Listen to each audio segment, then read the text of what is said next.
This episode is brought to you by the Fertility Awareness Mastery Charting Workbook, the first beautifully designed, fully customizable paper charting workbook designed with you in mind. With 3 years worth of charting pages, the Fertility Awareness Mastery Charting Workbook has you covered. If you've been looking for a solid alternative to charting apps, you'll love this charting workbook. The Fertility Awareness Mastery Charting Workbook is available in both Fahrenheit and Celsius editions, and it's available in spiral-bound, paperback, and ebook versions. Head over to fertilityfriday.com/workbook to order your copy today. That's fertilityfriday.com/workbook. This is the Fertility Friday podcast, episode number 333.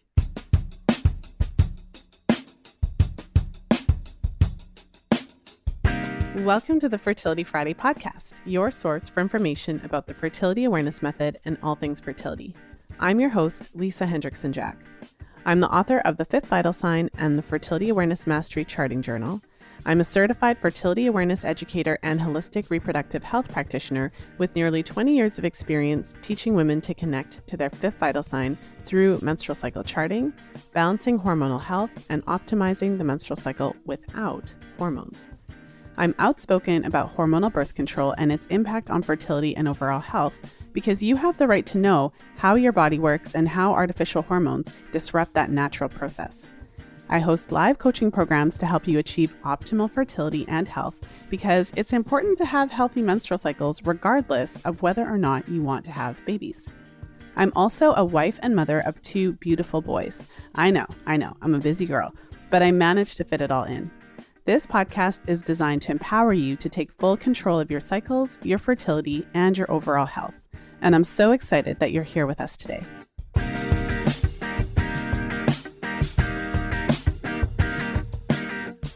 Today, I'm sharing my latest interview with Alexandra Pope.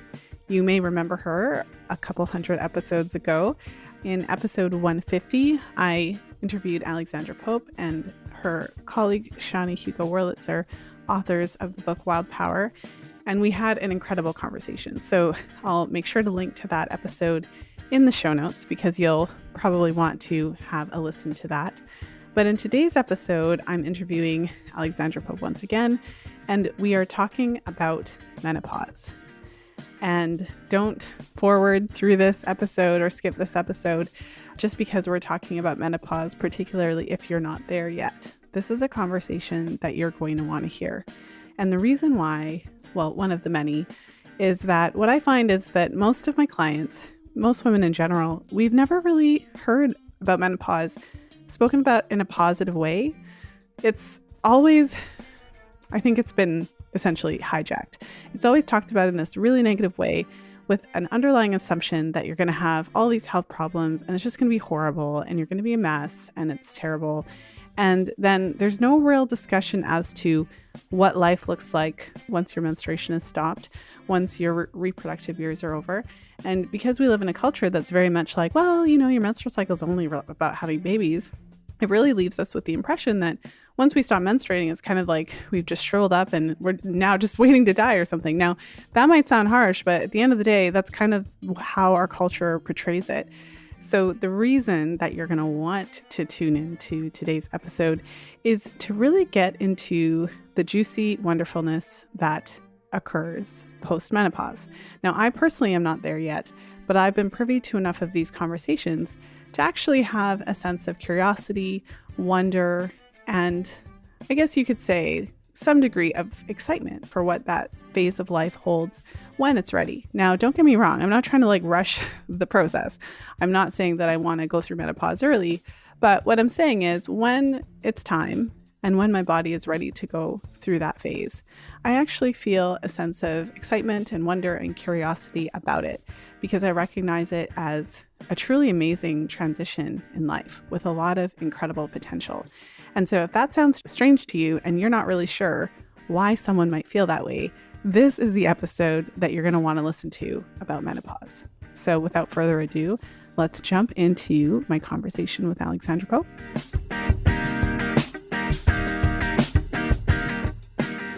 And I'm excited to welcome back to the show Alexandra Pope. Alexandra is co-founder of Red School and co-author of Wild Power, Discover the Magic of the Menstrual Cycle and Awaken the Feminine Path to Power. Together with her colleague and co-author, Sjanie Hugo Wurlitzer, she is pioneering the new emerging field of menstruality, creating a new lexicon and approach to women's health and well-being, creativity and leadership, and spiritual life based on the power of our menstruality consciousness. She brings over 35 years of experience teaching worldwide on the psychospiritual process of maturation that unfolds from menarche to menopause and beyond, and is committed to training the menstruality leaders of the future. And with that, I'd like to welcome Alexandra to the show. Thank you very much, Lisa. It's lovely to be back with you. Well, I always love having a chance to talk with you. And today we're talking about menopause, which I'm really excited to talk to you about. I think because of my age where I'm at, I haven't focused a lot on menopause because I do have that intuitive sense that as I draw nearer, I will be naturally inclined to focus more at that point. So that's kind of why I've kind of softly approached it here and there. But even before we started recording in our pre-chat, I think, touched on just a really, really important point that I'm excited to get into today, which is, and I think it's a great place to start as well, which is how menopause is viewed in our culture. So, I work with women of, I wouldn't say all ages, but I work with women who are, let's say from age 18, usually up until even mid 40s. And I've had the occasional client that's at the top of that range or a little bit older. And ultimately, we've all been raised and conditioned to think menopause is this horrible thing, and almost to think that it's not even natural, to kind of think that on some level we shouldn't even be going through it. So I think that's a good place to start today's conversation. That is a great place to start, Lisa. I feel so strongly about this because for me, there is a whole organic order to our menstrual cycle journey. Menopause is a chapter on the path, and on the chapter on the path of our life, but it's presented as this sort of great hiatus or, disaster zone. It's almost like you get to menopause and you fall off the edge of the planet, never to be seen again. I mean, it's completely and utterly bonkers. But you've got a whole other life stretching out before you post-menopause. Do not consign that to the dustbin, In fact, I like to call post-menopause life freedom country. It really is. And the process of going through menopause helps you to discover that freedom, to really root down into yourselves. And I feel that the reason menopause is so misunderstood or feared is because we're not rooted in our bodies. We're not rooted in the menstrual cycle process. We're disconnected from that.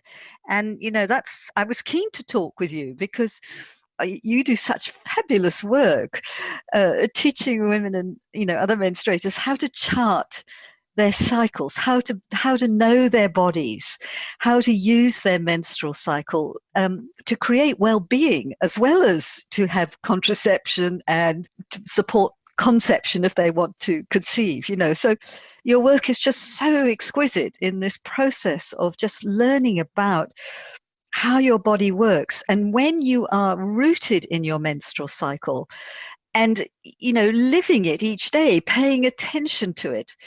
And of course, all the work that I do with my colleague Sjanie at Red School is on the psychospiritual dynamic of the cycle. When you combine all of that and you're sort of rooted in your menstrual cycle journey, and that journey shifts. Your experiences of your menstrual cycle and of yourself shift as you mature. And you are, as I like to say, prepared for menopause, Lisa. You're prepared psychologically, and we'll talk more about that in a moment, but also you're prepared in the sense of knowing your body and what the needs of your body are and what your health needs are. Because as we both know, the title of your wonderful book, The Fifth Vital Sign, the menstrual cycle is, it's our stress-sensitive system. It's giving us information about our overall health and well-being. So when we're paying attention to it, we're paying attention to our health. And when things start to go awry with the cycle, that's a signal. It's like your body's needing something. You've got to care for your health. And as you address that, you are actually setting yourself up for a healthy menopause, because menopause is also a kind of report on your overall health and well-being as well. I was thinking about what you said and thinking about how to basically deepen into that a little bit. And my thought on it is that there's kind of two ways that monitoring your cycles and having cycles, so say not medicating your cycles away, can help you navigate through the period before menopause and menopause itself. And so I would just love to hear your thoughts on that. So when I was thinking about it, having a healthy cycle in general, so meaning that your cycle falls in normal parameters, your periods aren't awful and horrible, you've managed to get your health in a state where your cycles are just kind of trucking along, doing their thing, that in and of itself can certainly improve your experience going into menopause. But Absolutely. I was also thinking that learning to pay attention. So when you have your cycles and you start to see those, what you said, stress, different things, whether it's diet, when you start to see the kind of dance that you play as you go through life. If you're drinking too much coffee, not getting enough sleep, you start to see your cycles affected and you kind of learn to make those corrections through the years. Yeah. Then I feel like when you would hit menopause also, you're also used to adjusting your lifestyle so that your symptoms lessen. So I'd love to hear your thoughts on those kind of concepts there. That is absolutely right, Lisa. You're attuning all the time when you're doing cycle awareness, you're attuning to yourself. And as you say, paying attention to where you're sort of moving outside the boundaries, outside the riverbanks of yourself, because you've had too much coffee or not enough sleep, and you get a kind of rain check on, whoops, that didn't quite work for me. And you get to know your constitution, if you like. And you get to know, your energy levels and what your nervous system can tolerate. Because cycle awareness is sort of nervous system pacing, as far as I'm concerned. That's what you're doing. So that's happening sort of on with your physical health. But and you can't really separate physical and emotional, unless they're all together. But there is this whole emotional journey that you're going on with the cycle. And I think of the cycle as sort of over the years growing you down into yourself more and more. It's helping you to get to know yourself, your energy, your nervous system, but who you are, your nature. It sort of reveals that over time. And this is just the most exquisite preparation for menopause, because you've got this lovely acuity to yourself. And then as you get closer to menopause, you'll start to feel things change. You'll start to notice interests change. You will, it's so particular, so I don't want to say too much, but there's more of kind of discerning energy that's coming in. All I can say is that you will feel, it's almost like you will feel the quality of the air change. It's a little bit like right now in the Northern Hemisphere, we're moving from summer into autumn. And it's so distinctive, well, it is where I am in the UK, how the quality of the air and the quality of the light is subtly changing now. And there's quite a sort of poignancy. It evokes something in me. I'm slightly grieving for the end of summer, even as, I enjoy autumn actually. But there's this interesting transition. And so I'm feeling the seasonal change, in its subtle clues that it gives as it moves on. And it's a little bit like that, I think, when we're rooted in ourselves, when we're rooted in cycle awareness, we start to notice the quality of the energy, the quality of the way we see the world, and what we're wanting to tolerate and not tolerate. And you will just know and feel, I am changing. I am a little bit different. And it's not menopause yet. You're not in menopause, but your being is adjusting. It's so interesting. In my late 40s, I was 48, and I remember having this very distinct thought. Oh, I was a psychotherapist. I had a private practice. I was living in Australia. Life was good. And this thought came in out of left field. And it just was, you're going to leave Australia and you're going to stop being a therapist. And I went, oh, right. Okay. Okay. Well, I hope you have other plans for me because, I do need an income.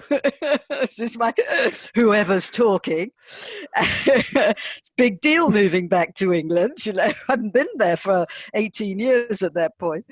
But it was very distinct. And I always look back now and think that was the signal that I was on the edge of the menopause transition. I wasn't in it, and I didn't go into it menopause proper for another 3 or 4 years, probably. I had a pretty regular cycle, close to, maybe the last year was irregular.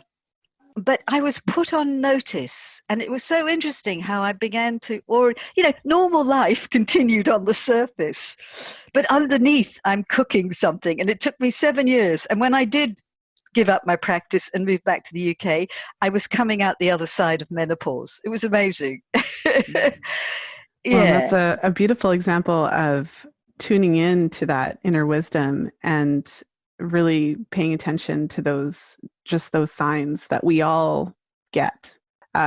So one of the things that you described so beautifully, and it's, for me, I'm just kind of taking it all in because I have not reached that stage.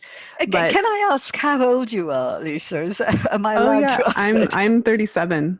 Right. Yeah. No, you are a little way off. But not that far from the kind of beginning of it, which is interesting. But so I'm, very interested to hear your experience of it, but haven't yet got to that point. But when you described that kind of subtle changing of season and having that knowing, and also this is coming from a woman yourself who had been charting and paying attention to her cycles for years and years and years and years. And so you were trained, if you will, in that respect to pay attention. And so you were, by that time, tuned into your intuition. So in the work that I do, I bring this to a lot of women at various stages. So of course, I'm always thrilled when I'm working with somebody who's 19 years old. It's like, yes, we got it. That is so cool, isn't it? Right? But also I work with a lot of women who are in their late 30s and early 40s. And one of the very, very common comments that I had, I've even worked with a woman post-menopause who really just wanted to participate because she felt as though she had, right? I mean, this is a very common thing. I mean, I wish I would have known.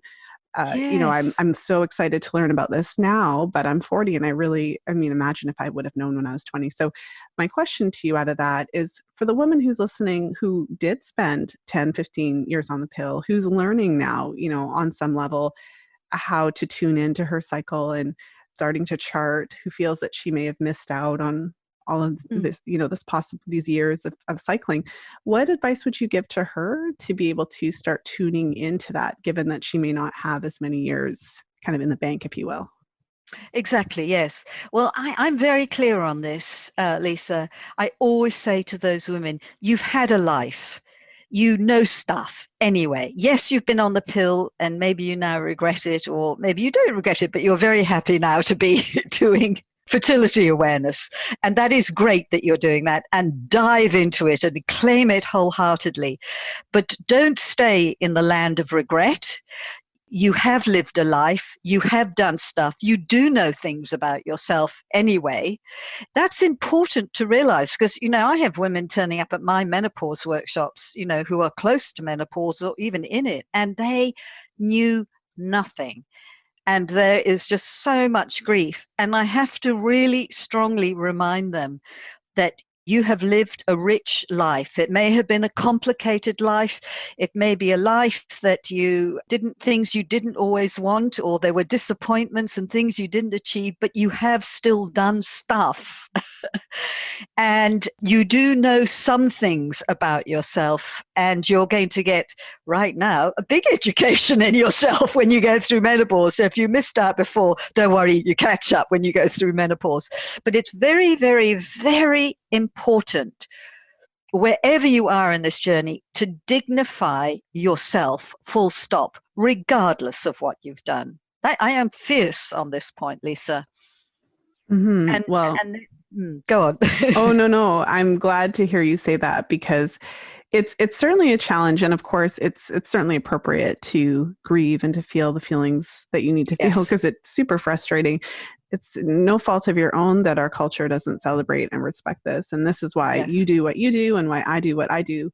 We're doing our part to bring this awareness to as many women as possible, in lieu of an actual culture that cares enough to Exactly, tell. exactly. Yeah, yeah. Uh, And we're the sort of pioneers, really, and that all those women who've sort of come to it late, they're the ones that are going to pass the message down the line. We're all at different stages, and we've all got an important role to play in changing this cultural conversation. Mm. Well, and it's kind of up to each woman to decide how she's going to interpret that. Because on the one hand, you could, lament over the frustration of not learning it when you were 20.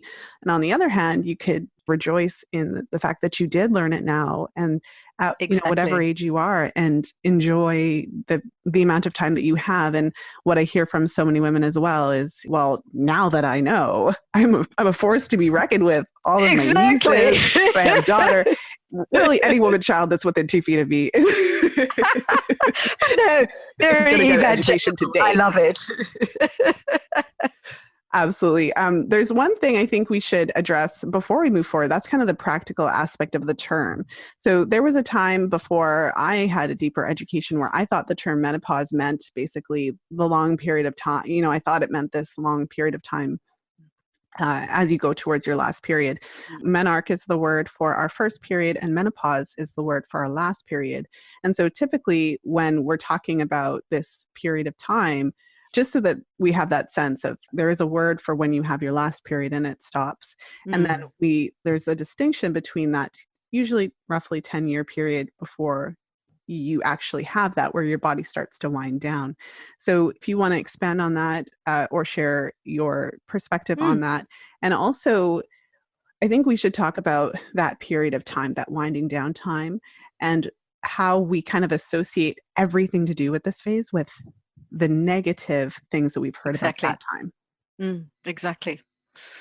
Okay, well, yes, the word menopause refers to your very last bleed, and you don't know it's your last bleed until it's quite a way past it. You go 6 months later, you go, oh, I think that was the last bleed. It's not like the first bleed where such a nice clear marker, but you're always kind of going, is it going to come? Is it going to come? And then, oh, it hasn't come. So, yes, it's sort of after the fact. But for me, so that's the sort of physical event of menopause. But for me, there is a sort of what I call, well, one of my students, friends and colleagues, is calls, she's going through it now. She calls it, she's having an existential menopause, because the symptoms aren't, her sleep's a bit disrupted and thermostat of her body sometimes is a bit wonky, but that's not an issue for her. But she's going through deep self-examination, and her cycle has essentially stopped, I think, or she's had maybe 2 or 3 bleeds in 1 year.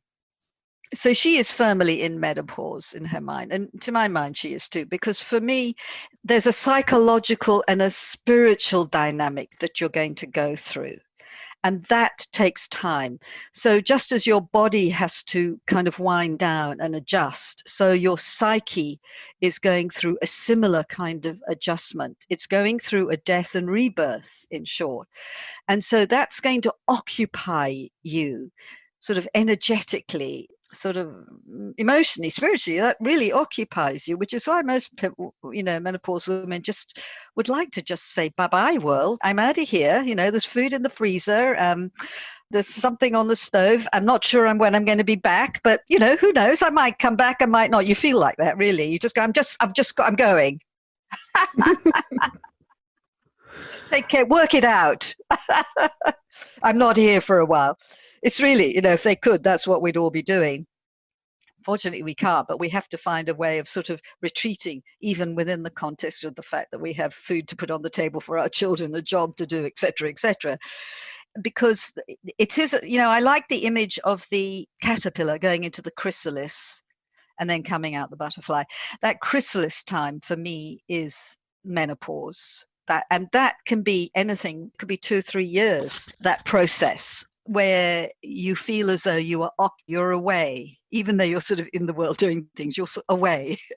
And then one day you go, I think I'm back in the saddle again. It's this feeling of agency. There's a time where you just don't really have agency for things. I mean, you go about your business, but there isn't that agency for it. And then one day it's almost like you wake up and go, okay, I'm ready now. I'm ready for freedom country. I'm out the other side. So that takes time. Now, so I have to tread carefully here around languaging. And I think it's really, really, really important that women just use language that works for them, that arises out of their experience. I prefer not to use the word perimenopause because I feel it for many reasons. But one is that, and it's true, in your late 40s, things start to change, or in your 40s. But it's not menopause. It's your 40s, and if things are changing strongly, that's a sign that you need to up the self-care. You need more rest. You need to improve all the usual culprits. That going back to this idea of your cycle is your early warning system for how things are doing. So I think my fear is that when changes happen in your 40s, women go, oh God, I'm going into early menopause, and somehow giving into it and possibly feeling disempowered, like it's the beginning of the end. It's not. It's not. You attend to what's happening, because psychologically, yes, your body may be changing, but psychologically, you're not prepared for menopause. You're not in the menopause, and you'll know it psychologically when you are. Absolutely, you will know it. So there is a gray area. Let's just assume you go through your actual last bleed is in your early 50s sometimes, which is kind of the average, yeah? So let's assume that. And your 40s, for my money, should not be tainted by menopause. Your 40s are your 40s, and they have their own mission, actually, to prepare you for menopause. You're really, there's deep, sort of psychological work going on, I think, or important growing up work, maturation work, taking responsibility for yourself and really honing. It's like mastery. You're really developing a mastery of your life and who you are. And you don't want menopause coming in and shitting all over that. Protect it. And if your cycle is going a bit wonky, really dig deep. Dig deep. Go in there and really address it, because you're doing fabulous things for when you actually get to menopause. So do that inner work. And it's a bit like me. I said at 48, I got that message. I did not think of myself as in menopause. My cycle was regular, but I got the early morning call to get my ducks lined up in a row for menopause, if you like, because at menopause, you change everything, and you do sort of want to be prepared for that.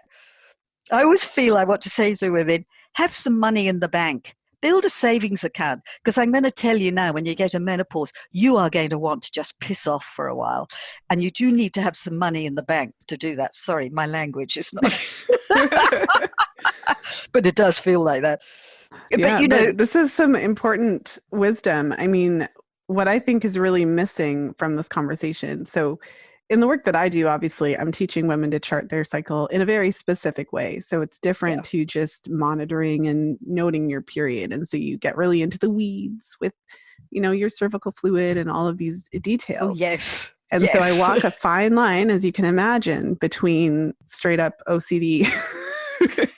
Like, oh my gosh, I only saw the mucus twice today, versus fluidity and just having that knowing. So there's value to both. And I think it's helpful to learn that complexity, and then you grow into it. So it's hard to explain this, if you imagine, to a woman who has only charted 3 cycles, because those 3 cycles are like, that's it, right? This is so important. But like 400 cycles later, yes, you look at it in a little bit different way. So you can see that I would be kind of treading lightly. But with that said, I mean, with that type of kind of backdrop, when you're going through your 40s and you start to see some of those changes that are perfectly normal. So like a perfectly normal experience for a woman in her 40s. Of course, we start to freak out, for lack of a better word, because it's like, oh my gosh, so your cycles might get a little bit shorter. You might see Yeah. a little bit less mucus. You Yeah. might start to notice, I think you're much more likely to notice that what you do now, what you could do in your 20s, has a much more significant and abrupt effect on whatever's going on in your life. When I was in my 20s, I've certainly experienced this already. When I was in my 20s, I could do whatever I wanted. I could drink, I could stay up all night, I could eat Exactly. all the sugar and I wouldn't gain a pound. And like, you know what I mean? Like I could do all that stuff. And now even at 37, like, well, I know how to put on 40 pounds. Like I could do it and it wouldn't even take that long. And it literally would be the same thing I did in my 20s. I can't get away with not getting enough sleep. I'm useless if I do, you know what I mean? So I think that what I'm getting to is that we're not taught that this period, this transition period, because what I heard from you is essentially that we're not there just because you start to see your menopause, like just because you start to see changes, you're not in menopause, because that's why I thought that the definition was helpful.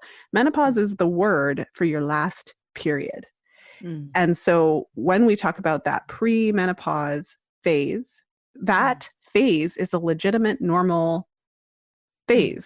So things are supposed to change. So maybe if you wanted to talk a little bit about that, and also that like the fine line between what would be a normal change and when we should really be paying it. I think we should always be paying attention, but just be really clear about my question. It's like we are told that menopause, and the word is used incorrectly, meaning like the whole time or whatever, is supposed to be horrible, and you're going to have hot flashes and you're going to experience vaginal dryness and sex is going to be painful and you're going to be miserable and moody. And this is basically what most women have heard about it. And that's the extent of our knowledge about this phase of our lives. And also that you can't have kids anymore. So as soon as you start to see this change and shift in your cycle, it's like, oh my gosh. Exactly. Yes. Oh my gosh. Yes, we do change sort of each decade of our lives. We're getting older. And you don't say. Yeah. I just noticed, actually. I just noticed you get older. I'm just letting you know, Lisa. Thanks for the heads up. And it's true. You can't get away with stuff like you used to. So there's sort of like some doors that are closing, but each decade opens up other doors. And that's what I mean when I talk about the 40s having their own kind of consciousness and mission and, purpose, if you like, that has to be fulfilled. And I don't want it sort of tainted by menopause. But the thing to bear in mind is, well, of course, you would know this because of all Dr. Geraldine Pryor's work around progesterone. And she has clocked that our progesterone starts to reduce in our 40s. And she is actually calling this perimenopause, I believe. So yes, which means, and progesterone is a wonderful hormone that does all these great things, not the least of which it helps us with stress, doesn't it? Which is why we can't tolerate stress in the same way, 40s, and why we have to get a good night's sleep. And, maybe we can't abuse our bodies with alcohol in the same way.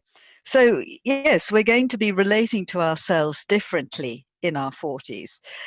But that doesn't equate to menopause. But it does. Yes, it's difficult because I'm also, the thing that's sort of gnawing at the back of my head here is that I have a horrible feeling that for some, menopause is coming earlier.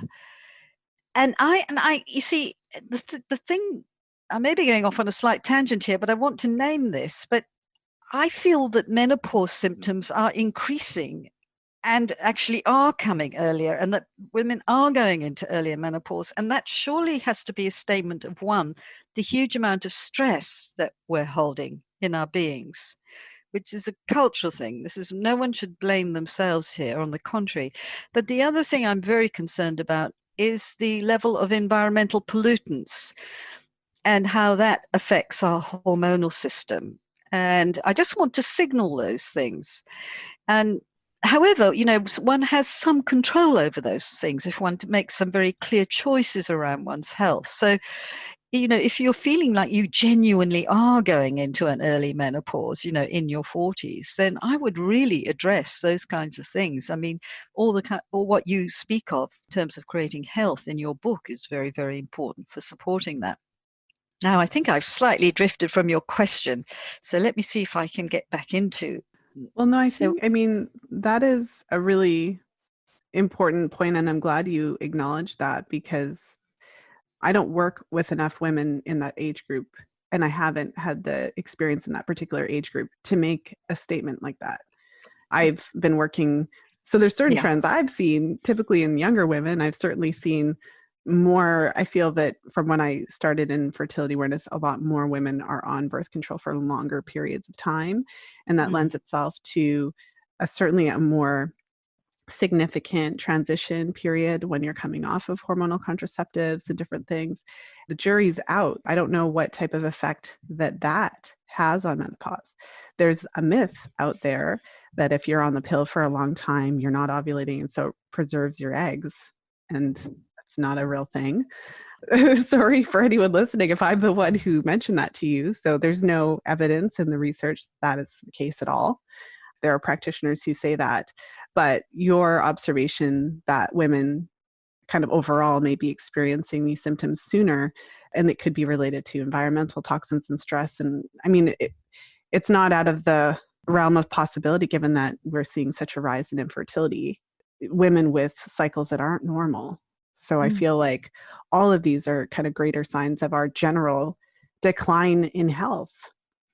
I would agree with you, Lisa. I really feel that. I feel that very strongly, actually, and it really concerns me. But I really want to, if you're a woman for whom this is happening, it's just, there are ways and means of really supporting yourself to change that, to improve that situation. And it does take commitment. It also takes a degree of privilege, actually, in the sense of wealth, to be able to do the health things that are needed. I'm very, very conscious of that, and that's worth naming. I also just want to say, that I suffered with very poor health stuff in my 20s and 30s with allergies and chronic fatigue. And I used to sleep in my 40s, early 40s. I couldn't, terrible insomnia and night sweats and things. I mean, I could have started calling that menopause. It never crossed my mind for 1 minute. But today, people go, oh my God, I'm having night sweats. This is never crossed my mind. And because it was a menopause. It was the fact that my body was just not well. And I've been on a huge health drive, actually, a lot of my life. And I changed all that. I mean, I had endometriosis, which is why I started this whole work in the first place. That's how I dived into it. And I healed all that just with natural means. It didn't happen overnight, but I doggedly stuck with it. And, I doggedly stuck with improving my overall health, so that actually, when I came to menopause, I actually did not have a hot flush until the very end, when I was making the transition from Australia to England. And I think I was exhausted. And when when my thermostat is out, it's because my adrenals are tired. I just wanted to jump into today's episode with a quick message from the show sponsor, Conceiving with Fertility Awareness. This is my free online course designed to help you utilize fertility awareness strategies to optimize your chances of conceiving naturally. From timing sex accurately every single time to identifying potential fertility issues through charting, this course has you covered. Head over to fertilityfriday.com/TTC for access. That's TTC as in trying to conceive. Again, that's fertilityfriday.com/TTC.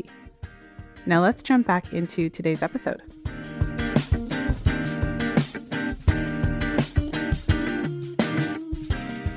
And so it's interesting. Yes, I just didn't get I just thought, gosh, is this a hot flush? I was really excited because I'd never experienced one. But I went through very distinct psychological things that I felt prepared for. That didn't mean I didn't feel angry or grief-stricken at times. You do a huge review of your life, and it usually comes up wanting, let me tell you. It's like, oh, what have I done with my life? It looks like nothing. And you have to sort of almost go, okay, now wait. I had actually had to have friends remind me, look, Alexandra, you did this, you've done that. Yeah. I mean, honestly, it was almost as literal as that. It's like you seem to abandon everything about yourself, because this is the death moment. So I did all that. But I felt, how can I put it? I still felt sort of resourced in some way, psychologically, as though this were normal, in inverted commas, that this is initiatory, this is the nature of what I must go through, and that I have to meet it. And it is in the meeting of it that something wakes up in you. And it did with me. I mean, I had kind of revelations, really. It is revelatory if you stay close to yourself, but you have to give menopause time and space. Well, let's go a little bit deeper into the energetic shift that takes place. So, Yes. from my seat, who has not, as someone who's not gone through menopause, I've Yeah. made a couple of observations, so you can take them with a grain of salt. But I Yeah. always joke that women who have kind of gone through that transition and they really step into their power, they lose their filters and they just say whatever they want. And so when you're in the presence of a woman who's basically gone through that, this has been my experience. Like, you just got to sit there and you just don't know what's going to come out of her mouth. I'm still in my 30s. I'm getting a little past it to some extent, but I'm still on my P's and Q's to some degree. Like, I still don't put it all on the table in terms of every single opinion, like, believe it or not, even as vocal as I am. You're going to be fun I post-menopause. am. I'm going to be so fun when the filter You're going to be serious fun. But so the transition, you said something earlier that made me think about it. And I think I've heard this concept before already, and correct me if I'm wrong. So from an energetic perspective, if you think about what your body is doing during the reproductive phase of your life, I mean, you're literally, your body is this incredible vessel, this creative vessel that has this amazing energetic component that can literally grow life. I mean, it's extraordinary, the most brilliant and amazing thing. And so when you transition out of that, I get that sense because we've talked at length about the seasons of the menstrual cycle, and how, so for the listeners, I'll put our previous call in the show notes. You can listen to the seasons of the menstrual cycle if you've never heard it, because it's a wonderful analogy and it just makes everything make sense. But I get that distinct sense that this is also, instead of a cycle, this is our life cycle. This is our kind of switching into that different season energetically, and moving from this like giving life phase where we're giving the energy to everybody, to where we don't have to do that anymore. We get to keep it. So I'd love to hear your thoughts on that, if you think that I'm kind of on the right track with my assessment. You are absolutely on the right track with your assessment. It is really nice hearing you say it. I mean, estrogen makes us nice.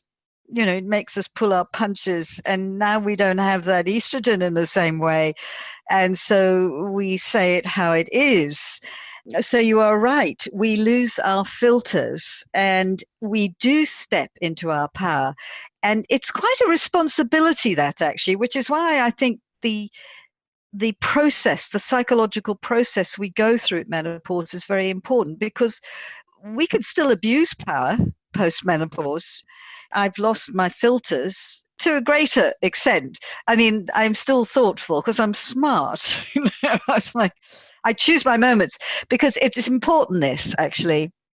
So we do come into our power, Lisa, but power is a responsibility.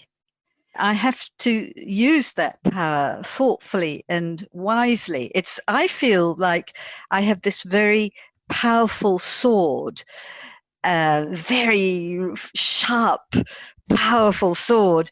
And I am, as you say, I want to say this word and it sounds negative. I am unhinged in the sense that I no longer care what people think. Of course, that word has negative connotations. And, if you're not sufficiently present with your freedom, shall we say, that you have. You can lob off heads you didn't mean to lob off. You direct your power into places and people who did not deserve it. I really have to, because my tolerance levels have dropped. And I don't suffer fools so gladly now. But the thing is that, everyone's human, and I need to hold my power for those people, one, who can take it, and two, who need to hear it, not to those people who are sort of more vulnerable than me, or I hope I'm making sense here, but I could just splatter my aggro everywhere. And honestly, it's not a good look. It's not good for me. It's not good for people. But there is, if I come into real presence with myself, which is what menopause, the process of menopause will do, it will bring you into this very fine alignment, this very exquisite discernment about who you are and who you are not. So I'm very targeted now about where I put my energy, because I don't have the physical chi that I had before, but I have a kind of psychological chi. I can't describe it, a sort of psychic chi or something. So when I do act, it has a potency about it in the way it didn't before. And I want to use the chi I have economically to the point, because I have a huge amount I still want to achieve within my particular area. So I have to be very discerning and disciplined about how I use my time and energy. But yes, I am in myself now. I am in who I am, Lisa. And there was a glorious moment in menopause where I went, oh, so this is who I am. And it was things that I knew, but I suddenly deeply got, oh, so this is my nature. Oh, because I tried to sort of fit into things a bit, to be a kind of respectable human being and to be professional, especially my role as a therapist and so on. And it's important to do all those things.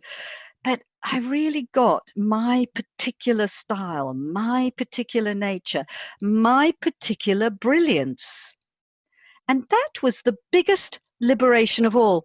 And I talk about postmenopause country as liberation country. And for me, the thing that is liberating is knowing who I am and who I am not.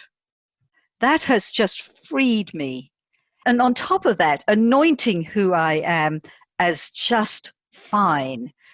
And that's the other goal of menopause. You must come out of menopause having said, you know what, you're okay. You're good. You're cool. You're all right. You're enough. See, this is why I was so excited for this conversation, because I have been in this field long enough to where I'm not afraid of menopause, and I don't see it as a bad thing. I'm actually excited to see what's going to happen. Yeah, you are ready for it.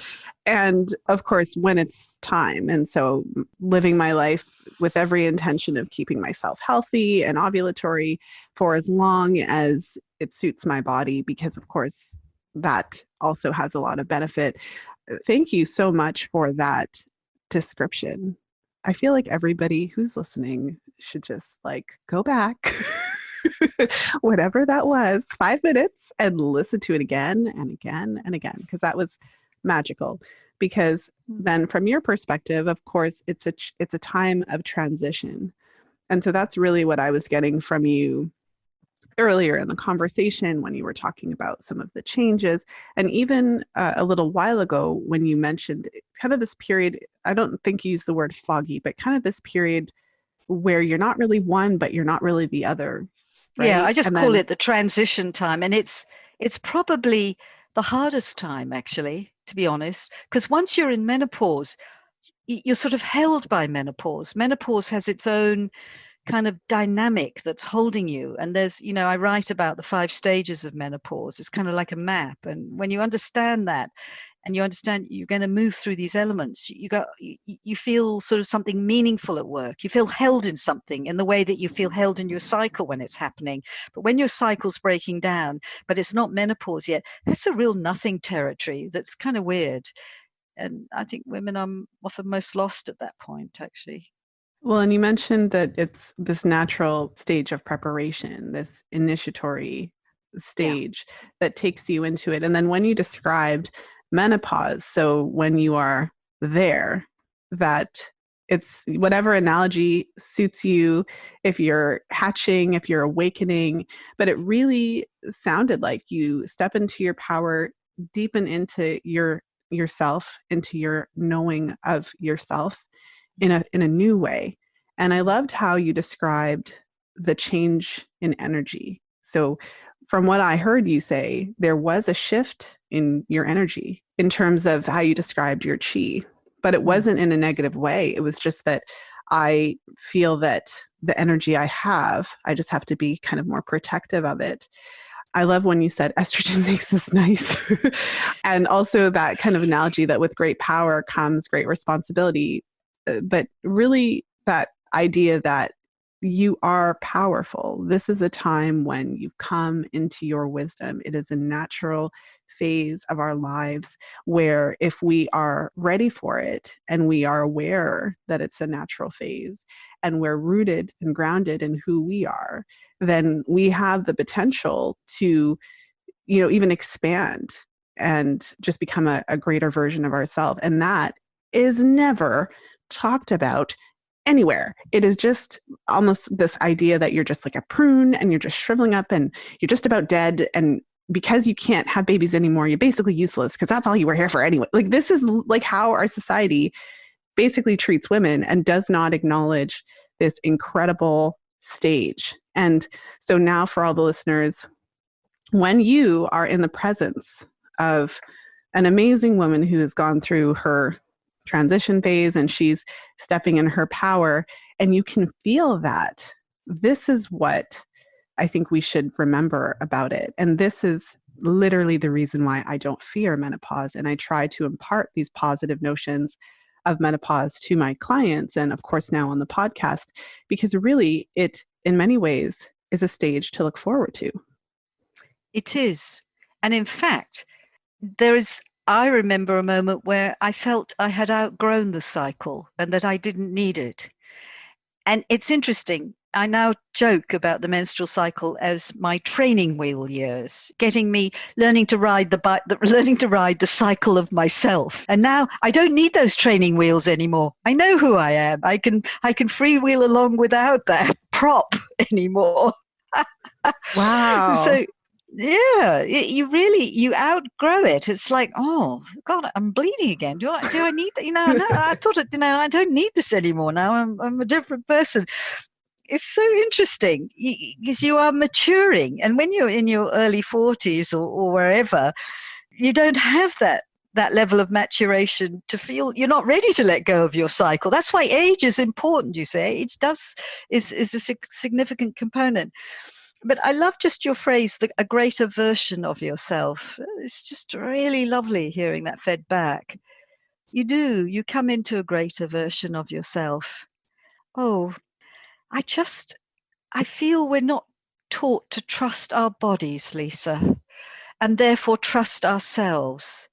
Because if we were to give credence to what we're experiencing as meaningful, we would feel ourselves ripen organically. We would know what we need to do. And sometimes what we need to do is challenging because, of course, we make decisions in our lives that then perhaps don't work out in the way that we had wanted them to. And we wake up to that fact as we get older, and we have to make difficult decisions to, I don't know, perhaps leave a relationship or walk out on a career that you've put your lifeblood into, but you suddenly realize, geez, this was actually never me. What was I doing? I was meant to go and blah, blah, or I don't know. There's all sorts of things but the point is, these thoughts come from within you. And if they're coming from within you, there's a preparedness to meet it because, life is one long creative process of evolution. And each sort of evolutionary leap requires a disturbance to break the old order for the new to come through. And this is an evolutionary leap, menopause. So it does undo the old order, which is why it feels like the ground goes from under you initially, and you feel like everything's falling apart and everything that had meaning no longer has meaning for you. It may come back, but you don't know. And this is entirely right. But if you understand about your cycle, if you understand about initiatory dynamics, these are the conversations that should be happening out there in the world, then you feel dignified and you go, oh, right, okay, I'm entering the rite of passage of menopause. We do outer rite, we go on vision quests, which are rite of passage. This vision quest happens in our very own being whilst we're going about our daily business. And we damn well have to dignify this now and go, this is a sacred rite of passage I'm going through. And the moment you dignify it, you give it a new level of meaning, and you kind of put yourself back in the driver's seat of it instead of feeling quite at the mercy of it, or you're able to be with it, because yes, death is death, of course.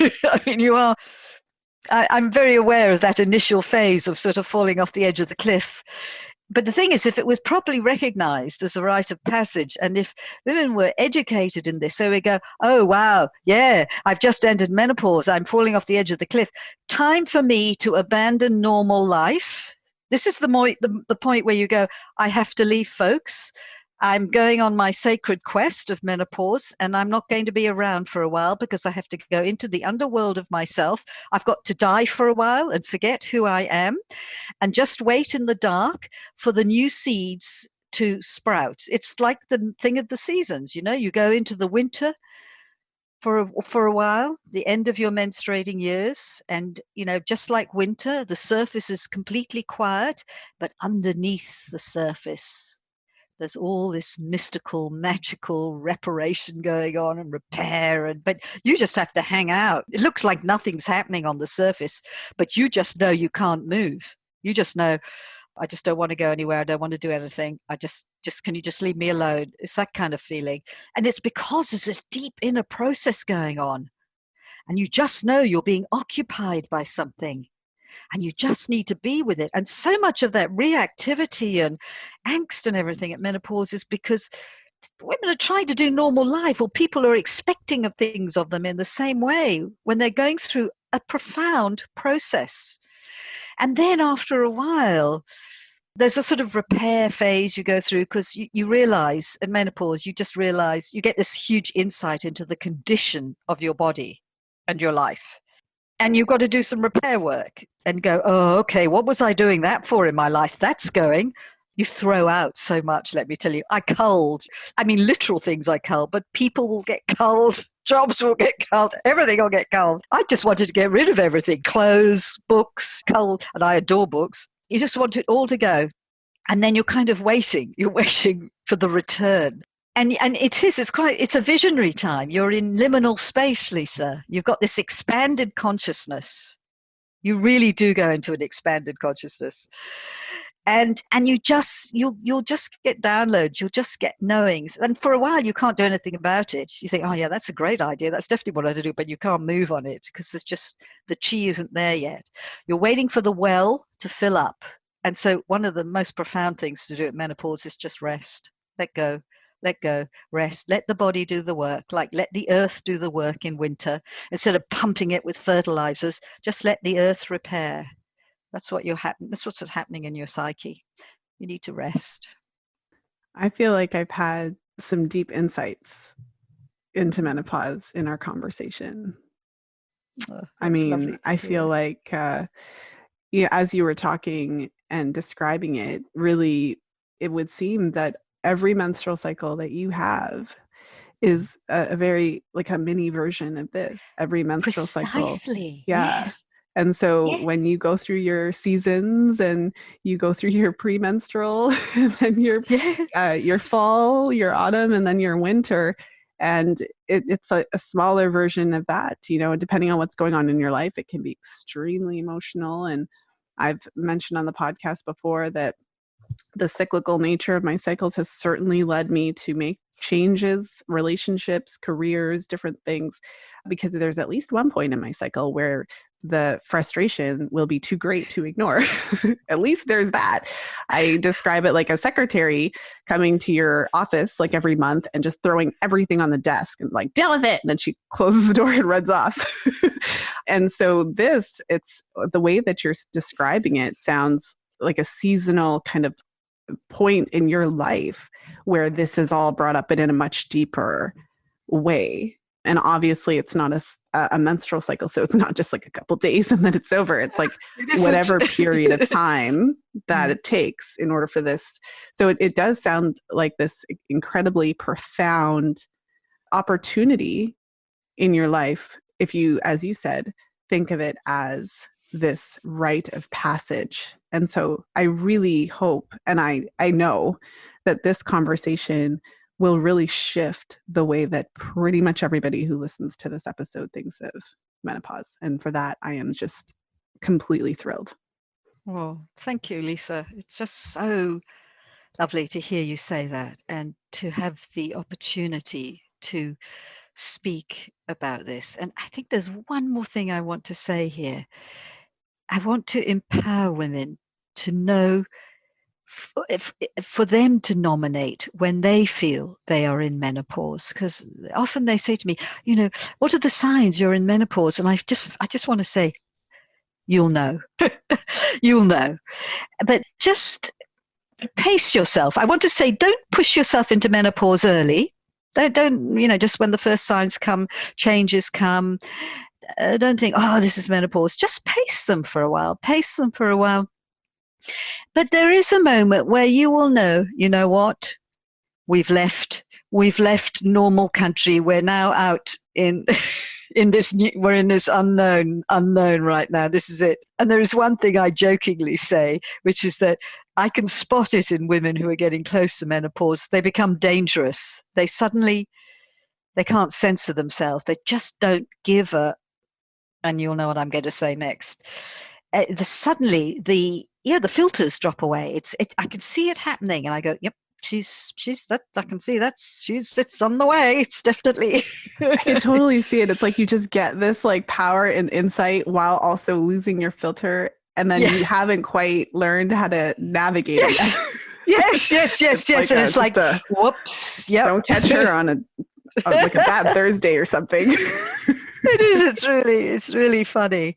So, yeah, just it's for you to decide and to nominate. But I just hope that for those of you listening, you feel reassured. And I want to just really encourage you to trust your lived experience of what's happening for you. Take time to be with yourself. You'll know stuff. That's it, Lisa. All right. Should we end there? Yeah, I feel really like I was gonna, because it could just be redundant. The only other thing I was gonna say was, because we could end there, but of course I'm still talking. For the younger women who are listening, who are just like, wow, right? Because I would have been. I am also like, wow. So for us then, who are still a bit ahead, or even for the women who are a bit closer to this time, what would be just, we've probably said everything that needs to be said, but what can we do in preparation just kind of from that, like? Yeah, I'd love to answer that. Love your menstrual cycle. Cherish your menstrual cycle. Respect your menstrual cycle. Pay attention to what comes up and care for yourself. And you can't rest enough. You can't get too much rest in my book. Take care of your stress levels, because that is the thing that can really mess up menopause for you. If you arrive at menopause all adrenalized and overstretched. So learn to really discover your own riverbanks and learn to flow within those rather than spilling everywhere.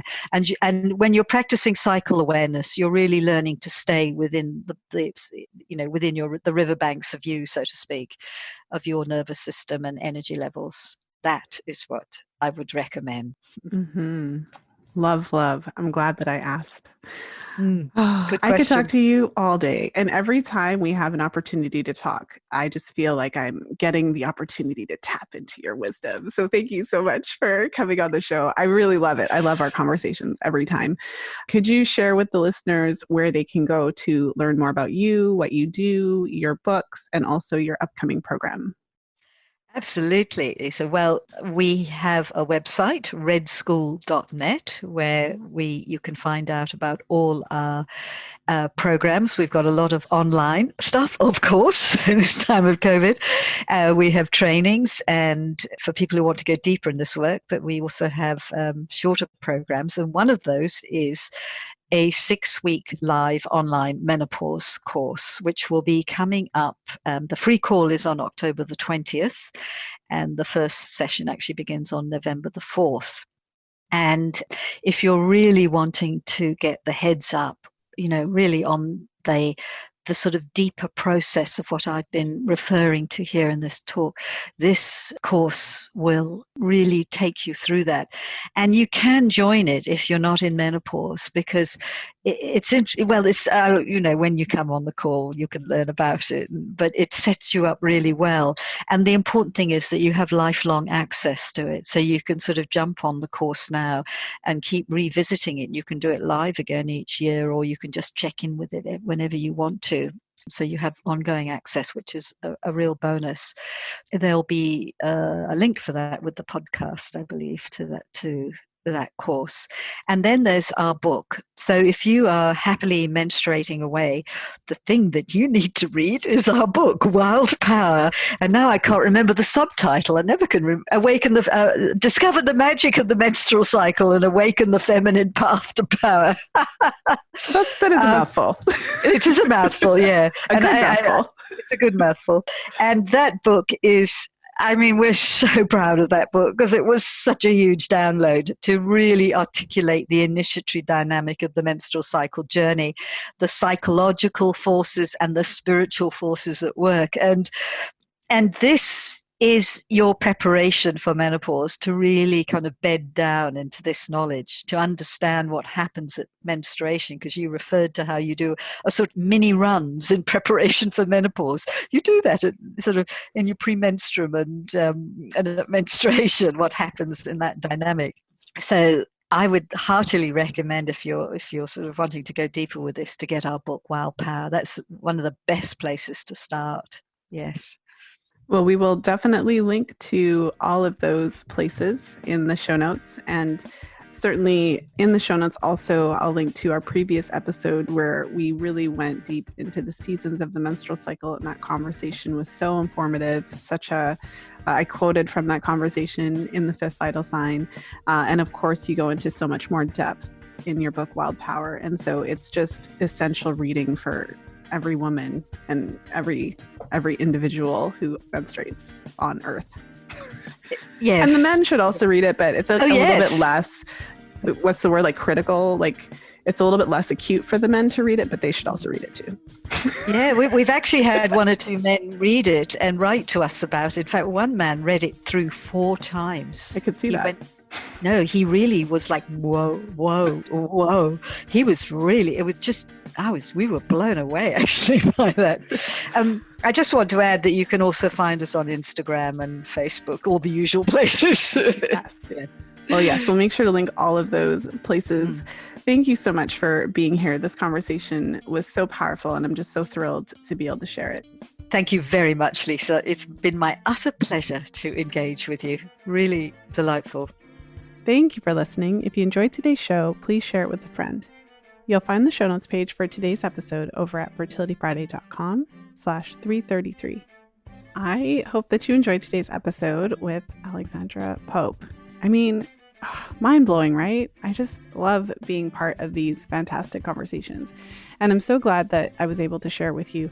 These are the conversations that we should be having about our cycles, that we should be having about the seasons of life, with a sense of wonder, a sense of excitement, a sense of joy, and an acknowledgement that these are natural, healthy phases that we're supposed to go through. And there's a reason why. And also there's a lot of positive, a lot of really interesting and exciting potential for these phases. for what it's worth, I'm one of the most period positive people that you'll meet. But I also recognize that that phase of our life is a phase. The reproductive phase is a phase. And once we make our way through that phase and we finish off and finish our reproductive childbearing years, there's something at the end of that is also incredibly wonderful and exciting, that has a whole new set of possibilities when we are no longer, you could say, sharing our energy in that way with the world and with our families and bringing life into the world. And so just like there's seasons of the year, just like there's seasons of your menstrual cycle, this is one of the seasons of our reproductive life cycle. And I just love that we were able to talk about it in such a positive and empowering way. Now, I'm not saying it's all going to be roses and strawberries, because plenty of women have challenges during that period of time. But, I think one of the biggest challenges is that we're not really aware necessarily of how to take care of ourselves during that time.